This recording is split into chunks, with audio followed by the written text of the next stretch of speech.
말씀 가운데 함께 하실 주님을 기대하면서 시편 104편 말씀 33절 5절까지 3절. 내가 평생토록 여호와께 노래하며 내가 살아있는 동안 내 하나님을 찬양하리로다. 나의 기도를 기쁘게 여기시기를 바라나니 나는 여호와로 말미암아 즐거워하리로다. 죄인들을 땅에서 소멸하시며 악인들을 다시 잊지 못하게 하시리로다. 내 영혼아 여호와를 송축하라. 할렐루야. 아멘. 그 마지막 절에 보면 내 영혼아 여호와를 송축하라 그런 말씀이 있습니다. 시편에는 이 송축하라라는 단어가 굉장히 많이 나옵니다. 송축하라. 송축하라 하는 것이 찬양하라 하는 것과 같은 말이고 찬송하라 하는 것과 같은 말입니다. 예배한다라는 것과 찬송한다, 감사한다 이런 것들이 사실은 다 연결되는 그런 같은 맥락의 말씀입니다. 여기서 내 영혼아 여호와를 송축하라 그랬거든요. 하나님을 여호와를 송축하라. Praise the Lord. 주님을 찬양하라. 33절에 보면 특별한 표현이 있습니다. 내가 평생토록 여호와께 노래하며 내가 살아있는 동안 내 하나님을 찬양하리로다 이렇게 말합니다. 평생토록 여호와께 노래하며 살아있는 동안 하나님을 찬양할 것이다. 여기 나오는 단어 하나하나가 물론 우리말로 이렇게 번역된 거지만 거기에 내 하나님을 찬양하리로다 그런 표현이거든요. 내 하나님을. 이것은 특별한 표현이에요. 하나님을 향해서 내 하나님이라고 표현할 수 있는 것은 그 하나님이 내게 특별한 존재라는 겁니다. 어떻게 하나님을 향해서 내 하나님이라고 그렇게 말을 할 수 있겠습니까? 나의 하나님, 나의 하나님. 우리가 찬양할 때 나의 하나님이라고 그리고 고백할 때가 많거든요. 나의 하나님, 내 하나님. 내 하나님이라고 고백할 때 나의 영의 심령 가운데 과연 어떤 영적인 느낌이 있는지 모르겠어요.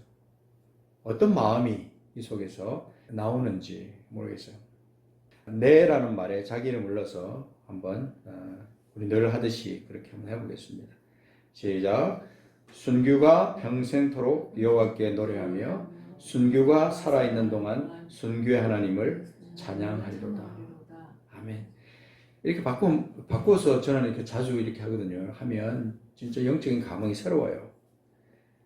순교가 평생토록 여호와께 노래하며 순교가 살아있는 동안 순교의 하나님을 찬양하리로다. 그리고 34절 넘어가면 순교의 기도를 기쁘게 여기시기를 바라나니 순교는 여호와로 말미암아 즐거워하리로다. 여호와로 말미암아 즐거워할 수 있고 평생토록 여호와를 노래할 수 있고 살아있는 동안 하나님을 찬양할 수 있는 그 신앙의 기초는 무엇일까요? 그 기본은 무엇일까요? 과연 나는 이런 고백을 할 수 있을까요? 다윗이 이렇게 고백한 것 같은 이런 고백을 할 수 있을까요? 다윗의 삶은 사실은 이런 고백을 계속해서 연속적으로 할 수 있는 그런 삶은 아니었어요. 사실은 평탄치 않은 삶을 살았었다. 우리는 성경을 통해서 잘 알고 있습니다. 그의 삶은 진짜 이런 고백을 할 수 없을 만큼 역경 가운데 있을 때도 굉장히 많았습니다. 근데 그는 그렇게 고백하는 거죠. 평생토록 그리고 살아있는 동안 내 하나님을 찬양한다. 그리고 찬양과 송축과 연결되는 것이 34절의 기도예요. 기도.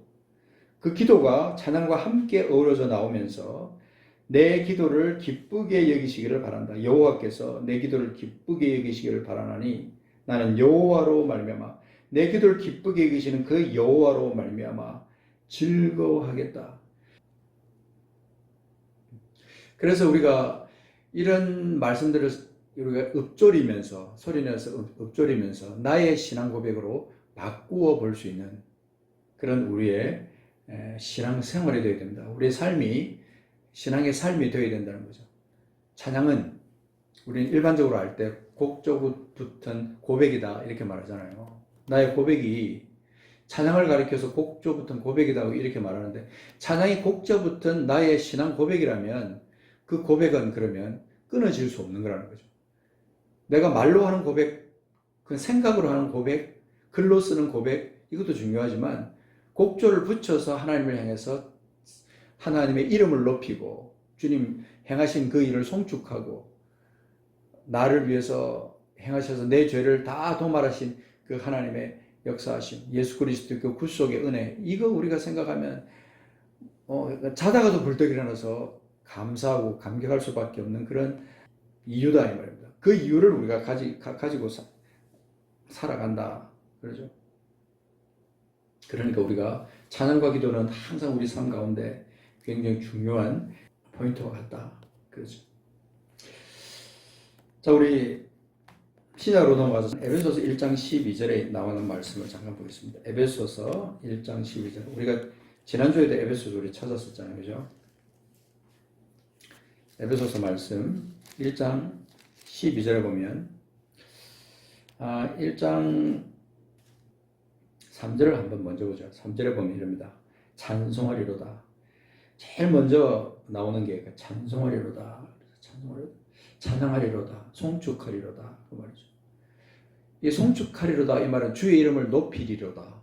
그죠? 주의 이름을 내가 내 영혼 몸을 다해서 주의 이름을 높이리로다. 그런 깊은 뜻이 그 속에 있는 거예요. 찬송하리로다. 말로 어떻게 표현할 수가 없는 거죠. 찬송하리로다. 주님 행하신 그 일을 생각할 때마다. 그래서 여기 보면 우리가 지난주에도 우리가 묵상했지만 하나님 곧 우리 주 예수 그리스도의 아버지께서 그리스도 안에서 하늘에 속한 모든 신령한 복을 우리에게 주셨으므로 우리가 그 주님을 찬송하리로다. 그 하나님을 찬송하리로다. 내가 누구건데 나에게 이런 은혜를 주셨는가. 찬송하리로다 이 말이죠. 이 찬송하리로다 이것은 나의 영의 고백이에요. 하나님을 향해서. 그리고 다른 사람을 향해서도 내 신앙을 고백할 때 나는 찬송할 것이야. 나는 우리 하나님을 찬송합니다. 나는 그렇게 하겠습니다. 나만 있는 평생 동안 주님을 찬양하겠습니다. 그 다른 사람을 향해서도 찬송합시다. 우리 찬송합시다. 왜? 우리를 향한 하나님의 계획, 하나님의 사랑, 그것이 너무나 크기 때문에 그럴 수밖에 없다. 4절에 보면 장세전에 그리스도 안에서 우리를 택하사 우리를 사랑 안에서 그 앞에 거룩하고 흠이 없게 하시려고 기쁘신 뜻대로 우리를 예정했고 예수 그리스도로 말미암아 자기 아들들이 되게 하셨다. 그 하나님을 찬송하리로다 이 말입니다. 그러니까 우리의 삶 가운데 찬양할 이유가 너무 많은 거죠. 이 찬송을 할 이유가 너무 많은데 찬송하지 못할 이유도 또 있어요. 우리가 살다 보면 감사하지 못할 이유, 기뻐하지 못할 이유 많잖아요. 그죠? 근데 우리는 그런 환경이 됨에도 불구하고 그런 이유가 우리에게 생김에도 불구하고 쉽게 말해서 감사할 수 없고 찬송할 수 없는 이유가 생겨도 우리 그리스도인들은 사실은 찬양을 해야 된다. 그거죠. 그래서 자 12절을 넘어가서 보여줍니다. 12절을 보면 우리를 이제 11절에 가면 이 그의 계획을 따라 우리가 예정함을 입었다. 그 안에서 기업이 되었다. 그렇게 된 이유 그것은 12절에 우리가 그리스도 안에서 전부터 바라던 그의 영광의 찬송이 되게 하라. 전부터 바라던 그의 영광의 찬송이 되게 하기 위해서 우리를 예정한 거예요. 그 다음에 13절 그 안에서 너희도 진리의 말씀 곧 너희의 구원의 복음을 듣고 그 안에서 또한 믿어 약속의 성령으로 인치심을 받았으니 14절 이는 우리 기업의 보장이 돼서 그 얻으신 것을 속량하시고 끝에 가서 보시면 14절 같이 읽고 시작 그의 영광을 찬송하게 하여 하십니다. 그러니까 우리의 삶의 목적, 우리 존재의 목적이 그의 영광을 찬송하게 하는 거예요.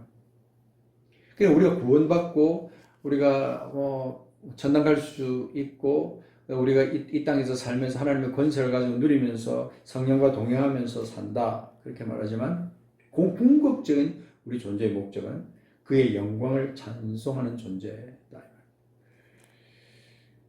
그래서 우리가 이런 영광을 찬송한 것은요 우리 성경을 보면 굉장히 많은 사람들이 나와요. 구약에서도 신약에서도 시편에 뿐만 아니고 하나님의 이름을 살아계신 하나님의 이름을 송축한 것은요 이스라엘 백성들 또 선지자들 많은 사람들이 굉장히 많은 차원에서 얘기를 했어요. 우리가 지금 정해진 시간이 있기 때문에 많은 얘기를 할 수가 없는데요.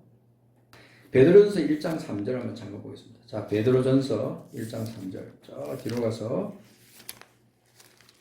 베드로전서 1장 3절. 그 말씀 보시면 3절 4절 보면 이렇게 말합니다.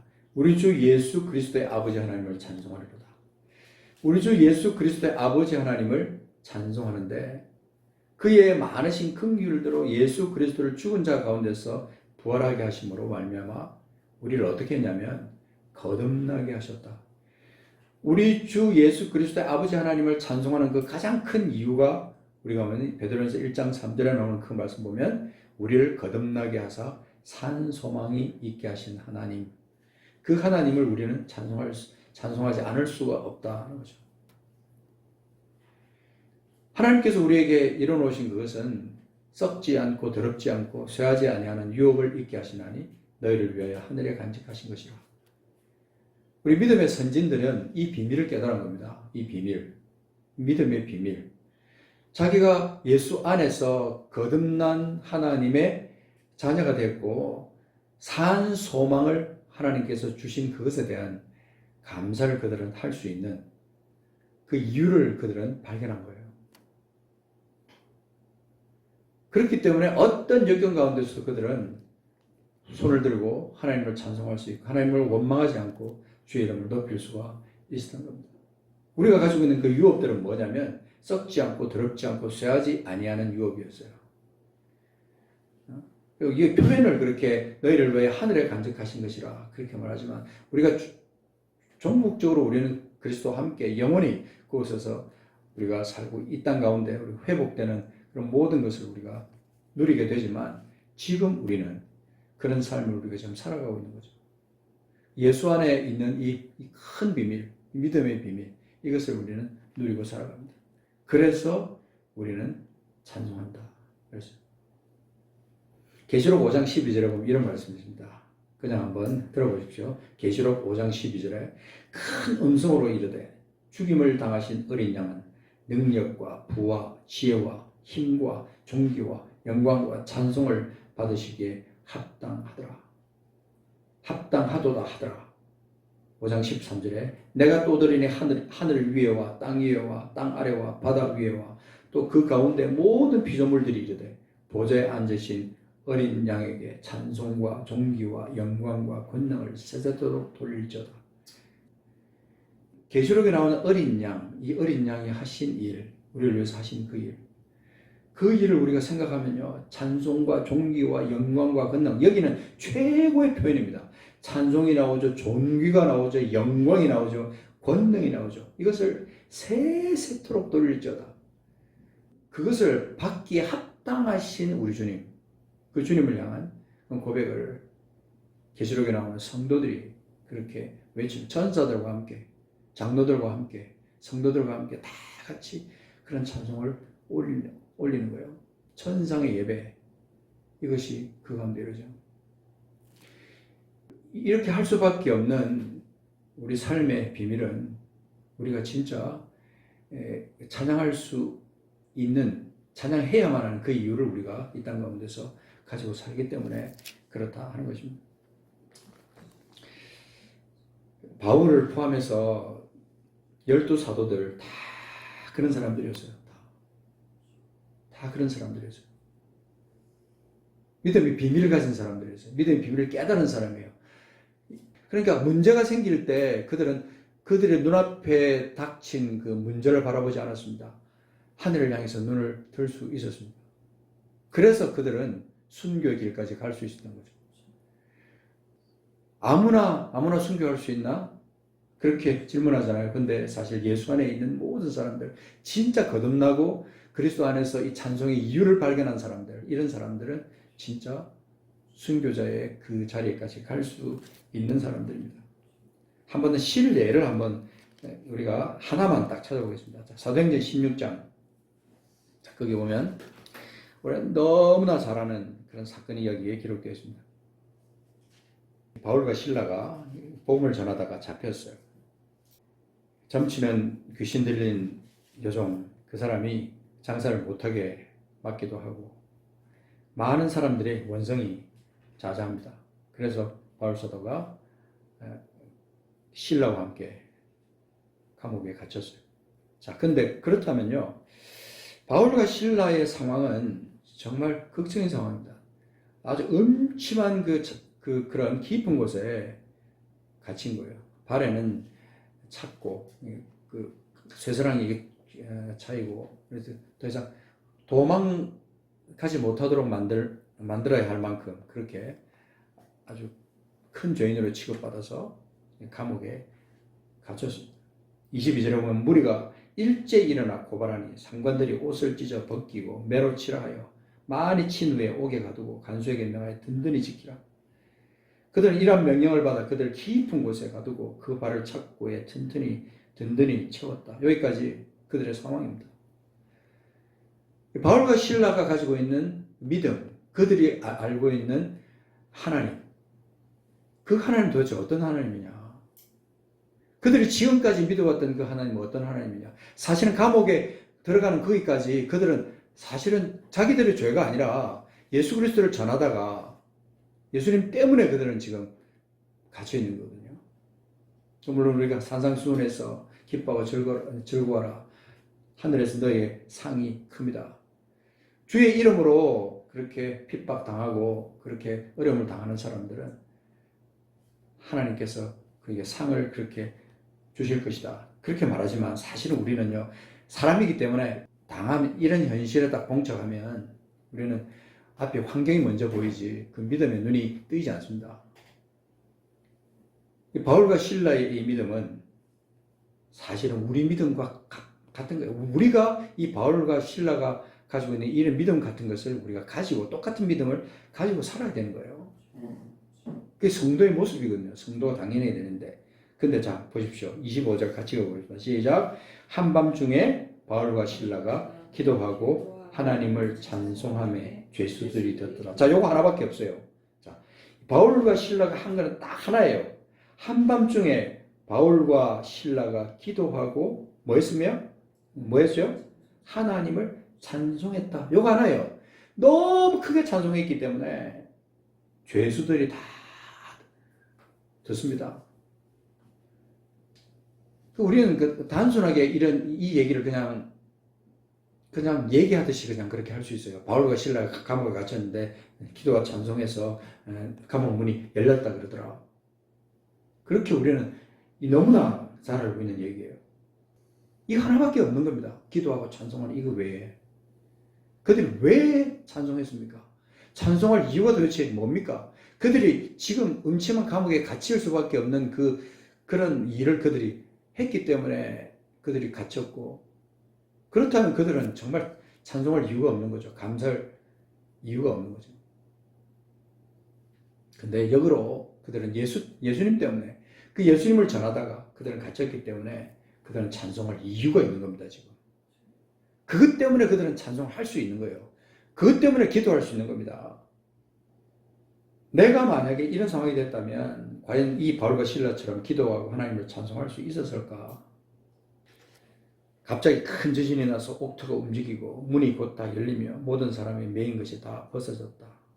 이건 큰 사건이거든요. 이거는 어떻게 이 깊은 감옥 속에서 이런 사건이 일어날 수 있을까? 이게 찬송의 힘이에요. 주님을 살아계신 하나님을 경배하는 그 일 가운데 일어났던 수많은 사건들, 이런 것들은 우리가 성경에서 여러 차례 우리가 찾아볼 수 있어요. 이런 것들을 우리가 하나씩 찾아내는 그 기쁨, 이런 것들이 있습니다. 특별히 사도행전에 넘어가면요, 이런 것들이 너무나 많아요. 너무나 많은데 그 대표적인 것이 하나가 뭐냐면 3장에 나오는 그 사건이잖아요. 그죠? 성전 미문에 앉아서 태어날 때부터 안전뱅이였던 이 사람, 베드로와 요한이 들어올 때, 성전문에 들어올 때 거기에서 뭔가를 얻으려고 했던 그 사람, 그가 일어나 걸어라. 내가 너에게 줄 수 있는 건 은과 금이 아니다.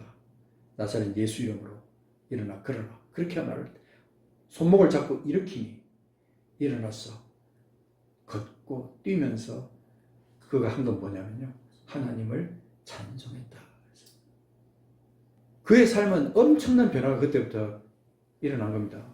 앉아 있었기 때문에 하지 못했던 그 많은 그런 삶의 모습들이 그에게는 새로운 변화로 나타났겠죠. 저는 그래서 생각을 해봤어요. 그 사람이 그 성전 미문에 앉아 있으면서 과연 하루 종일 뭐 했을까? 구걸만 했을까?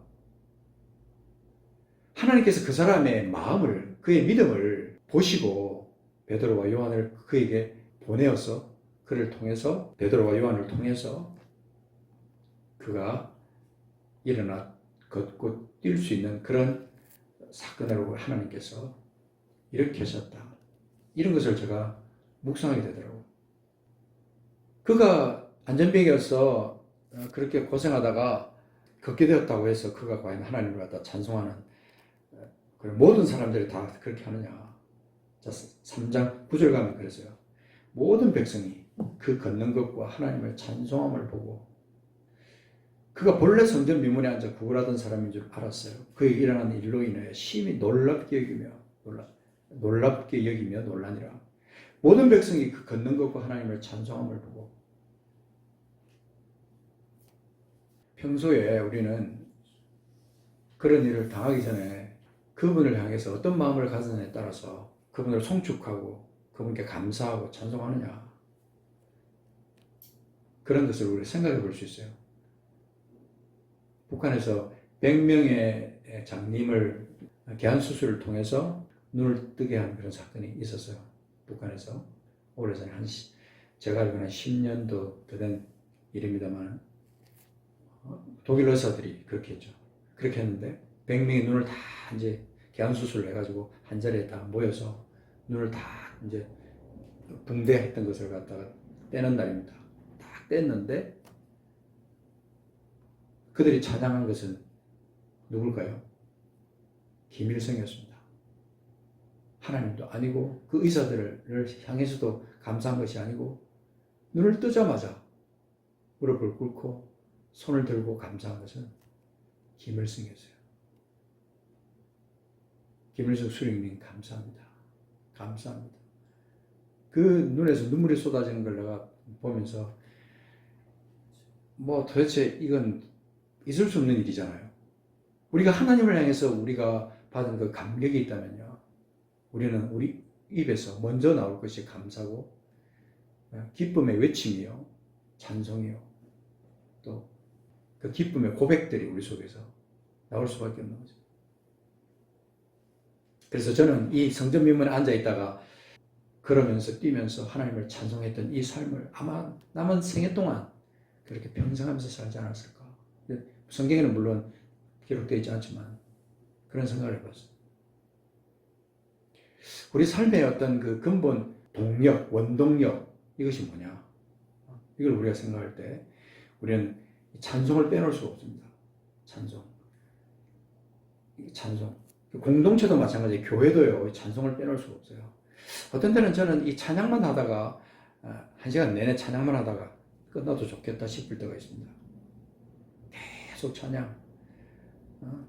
찬양으로 그냥 또 고백, 간증하고, 찬양하고, 말씀 읽고, 설교 없어도 그냥 그렇게 끝날 수도 있다. 에베소서 5장 19절에 보면 그렇게 말합니다. 시와 찬송과 신령한 노래들로 서로 화답하며 너희의 마음으로 주께 노래하며 찬송하며. 여기 보면 5장 19절, 에베소서 5장 19절에는 시, 찬송, 노래, 화답, 주께 노래하며 찬송하며, 이런 표현들로 쫙 나열되어 있는 거예요. 시와 찬송과 신령한 노래들로 서로 화답하며, 이게 공동체의 모습이거든요.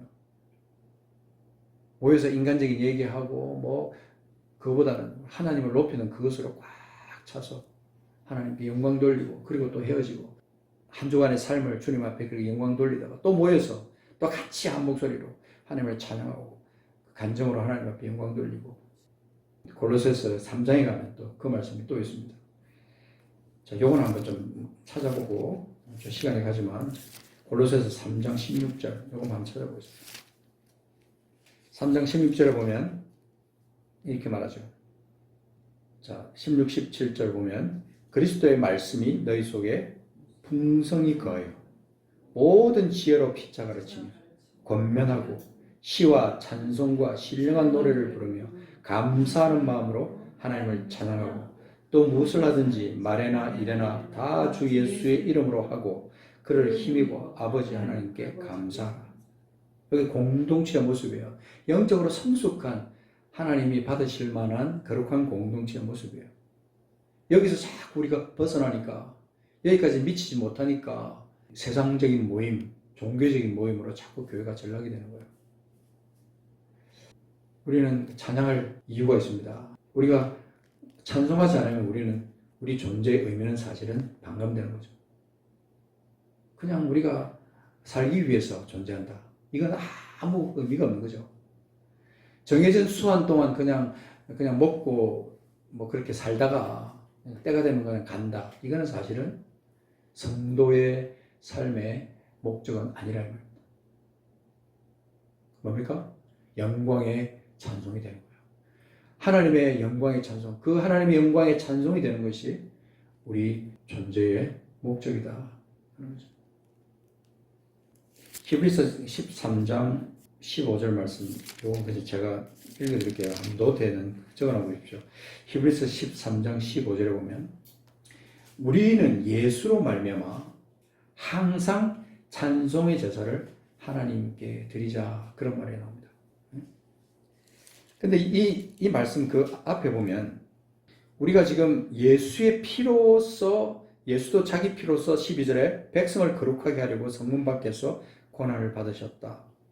그런즉 우리도 그의 치욕을 짊어지고 영문 밖으로 그에게 나가자.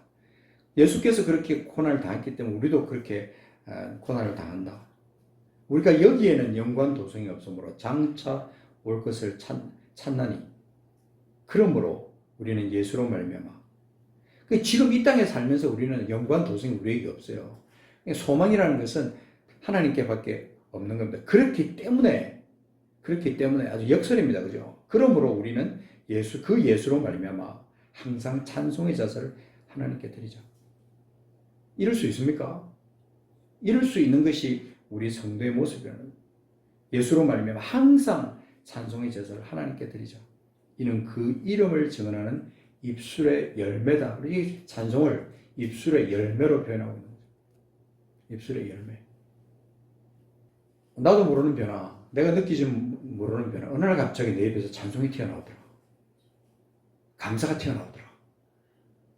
그냥 나도 모르게 감사가 튀어나오면서, 고백이 나오면서 나도 모르게 감격의 눈물이 내 눈에서 쏟아져 나오더라.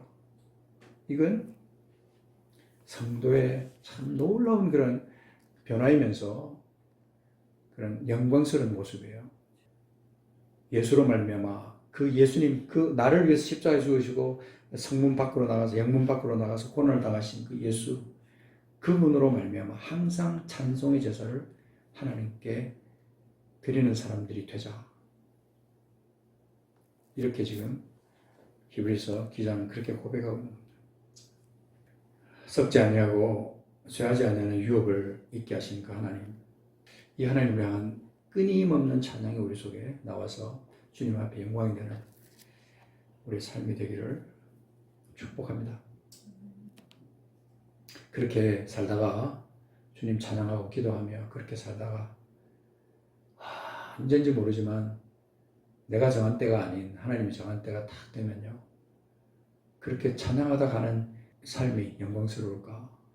아니면 그냥 삶의 분주해서 그냥 너무 정신없이 그렇게 살다가 그냥 감사도 잊어버린 채 살다가 그렇게 가는 삶이 영광스러운 삶인가? 말 안 해도 알죠. 근데 때때로 잊어버리며 사니까 우리에게 문제인 겁니다. 기도하겠습니다. 우리 바울과 실라처럼 될 수 없다. 순교한 그런 제자들처럼 그런 삶을 살 수 없다. 우리는 그들의 믿음을 따라갈 수 없다. 그렇게 말하는 사람이 많이 있습니다. 그렇지 않습니다. 어쩌면 우리는 그들보다 더 큰 믿음을 가질 수 있고 더 영광스러운 믿음을 가지고 살아갈 수 있어요. 그런데 우리는 지금 그런 말씀에 초점을 두지 않고 하나님을 향해서, 구원자 하나님을 향한 거기다 초점을 두지 않기 때문에 자꾸 세상적인 그런 그냥 이름뿐인 그리스도인으로 전락하고 마는 거죠. 슬픈 일입니다. 하나님은 그걸 원치 않으십니다. 오늘 우리가 우리 자신의 믿음을 돌아보시기를 원합니다. 하나님, 나는 매일 끊임없이 영원히 주님을 찬양하며 살아계신 주님을 이름을 높이는 항상 찬송의 제사를 하나님께 드리는 그런 사람인가?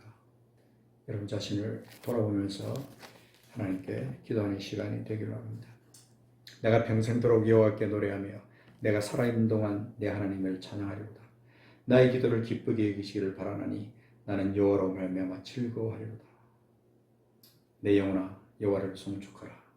할렐루야.